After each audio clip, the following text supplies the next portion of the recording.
kulanti wacan oo wanaagsan daawadayaal kuna soo dhawaada janalkeena ka ah wararka aan ku soo gudbino wararkii ugu dambeeyay Soomaaliya caalamka qodobada ugu waaweyn waxaa qayb ka noqon doona xaalad halis ah oo markaan wajahayo afyeenkii hore ee Al-Shabaab Muqtaar Roobo Cali Abu Mansuur oo xabsi guri ka ah Muqdisho war la yaab leh ayuu ka soo saaray xaaladda uu markaas ku sugan yahay madaxweynihii hore ee Soomaaliya Xasan Sheekh Maxamuud wadaadkaas waxa lagu haysto xog macluumaad fara badan ayaan soo gudbin doonaa cunadii uu ka soomay naftiisa ayaa khatar ku jirta waa laga digayaa arintaas waan soo gudbin doonaa Mareykanka wuxuu ciidamo la dagaalamayaasha Al-Shabaab la sheegay inuu u dirayo dalka Kenya wararkii ugu dambeeyay soo kala daawan doontaan meesha caalamkana waxaa laga warhelay shuruudo adag inay ku xirtay bixinta dhaqaalaha doorashada Soomaaliya haddaba maxaad kala socotaa warbixin gaar ah oo ku saabsan iyo in markaas ay Wasaar Roble ku cadaadinayso inuu sharaxo waa wararka ugu waaweyn ee sida weyn loo hadalhayo waan soo gudbin doonaa Djibouti waxaa la sheegay in ay war ka soo saartay xiriirka diblomaasiyadeed ee u dhaxeeya dalalka Soomaaliya iyo Kenya haddaba maxay ka tiri macluumaad ku saabsan ayaan idin soo gudbin doonaa qodobadaas ayaan ku faahfaahin doonaa saaxiibayaal iyo warar kale ee caalamka ku saabsan ee nagu soo kordha fadlan haddii aad nagu cusub tahay subscribe ka saar gabadha kana furo una share garay saaxiibadii meel kasta oo joogan idinkoo markaas ku mantiga laagana inoo reebaya aad baad u mahadsantihiin aan ku bilowno wadaadkii hore musharax u taagnaa qabashada xilka madaxtinimo ee maamulka Koonfur Galbeed 2019 Sheekh Muqtaar Roobo Cali Abu Mansuur afyeenkii hore Al-Shabaab ayaa waxaa markaan uu wajahayaa xaalad halis ah oo naftiisa ku saabsan kadib markii cuntada iyo gabi ahaanba wax la cunaba uu ka soomay sabab la sheegay inuu sharci darro u xiran yahay sidoo asigu aaminsan yahay hase yeeshee dowladdu waqtigeedu dhamaadana ay ku haysato shakhsiyaadka siyaabooyin kala duwan ay u hadalhayso waxaana la sheegay in markaas cuntooyinkii wax dhammaan uu ka go'ay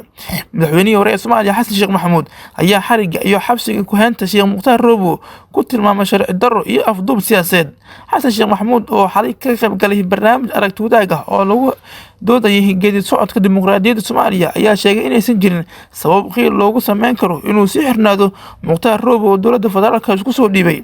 Muqtaar si xun ayaa loola dhaqmay xarigiisa waa afduub siyaasadeed kiiskiisana waxaa loo maariyay si qaldan taasina waxay horseeday inay ka baaqsadaan saraakiil kale oo Al-Shabaab ka bixi lahaa dowladda isku soo dhiibi lahaa ayuu yiri Xasan Sheekh Maxamuud madaxweynihii hore Soomaaliya Muqtaar Roobo Cali Abu Mansuur ayaa ciidamada Itoobiyaanka oo dowladda federaalka adeegsatay ka soo xiray magaalada Baydhabo bishii December 2018 iyadoo aan wax maxkamad la soo taagin una xiran hay'adda nabad sugidda iyo sirdoonka qaranka Soomaaliya نساء وهجاميها كيهي فأد ياسين حاج داهر أبو مسلم القرآنساني إكس أبو عمارة وحانا هذا لسورنا يهي إن حبس قريق أبو مقتار ربو يهي حالة حلسة وكون جايو تاس أو سياسين تكسو جدا كونفر قلبات كوكال قبسمين مدحوين لفتقن أيانا أرنتان كهذن إسلام كان ستوس وكو آمسي أسوغوان رالي كوا حرناشيها مقتار ربو هالكا قدوميها وقلع شعبك بارلمانكا محمد مرسل شيخ عبد الرحمن وقديسه وكأمسن yahay isla markaana uusan ka hadlin sababta iyo ilaa hadda waxa markaas lagu haysto Sheekh Muqtaar Roobo Abu Mansuur dhinaca kale dowladda Mareykanka ayaa ciidamo markaas dheeraad ah waxa ay u diraysaa dalka Kenya kuwaas oo la sheegayo inay la dagaalamayaan dagaalamayaasha Al-Shabaab madaxweynaha dalka Mareykanka Biden warqad uu u qoray Koongareeska Mareykanka ayuu ku sheegay inuu ogolaaday in ciidamo gaar ah loo diro Kenya kuwaas oo filayo inay iskaashi kala sameeyaan militariga Kenya ee la dagaalamaya Al-Shabaab tirada ciidamada ayaana la shaacin imtixaanka imaatinka Mareykanka ayaana la filayaa inuu kor u qaado amniga dalka Kenya oo sanadihii la soo dhaafay Al-Shabaab ay kala kulmeen weeraro iyadoo markaas ciidamada meelaha jooga Soomaaliya ay awoodi waayeen inay ka hortagaan madaxweynihii hore Mareykanka Trump bishii December 2020 amar uu ku bixiyay in laga soo saaro Soomaaliya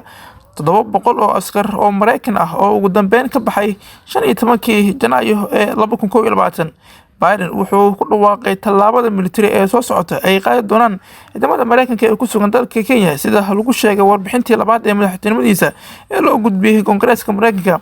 weerarkii Al-Shabaab ay ku qaadeen xerada sida weyn loo ilaaliyo ee Kamsimba ee Mandibay Lamu bishii Janaayo 2020 oo lagu diray 3 Mareykan ah ayaa si dhaqso ah u soo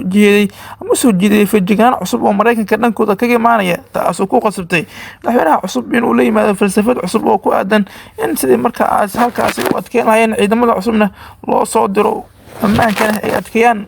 qaybii hore janalkeena ka wararka ee daawanaysan saaxiibayaal ha hilmaamin aad subscribe ka saartaan gambalakana furtaan u sheegaysaan saaxiibadii meel kasta joogaan idinkoo markaas kumentiga laagina inoo reebaya aad baad u mahadsantihiin. markaana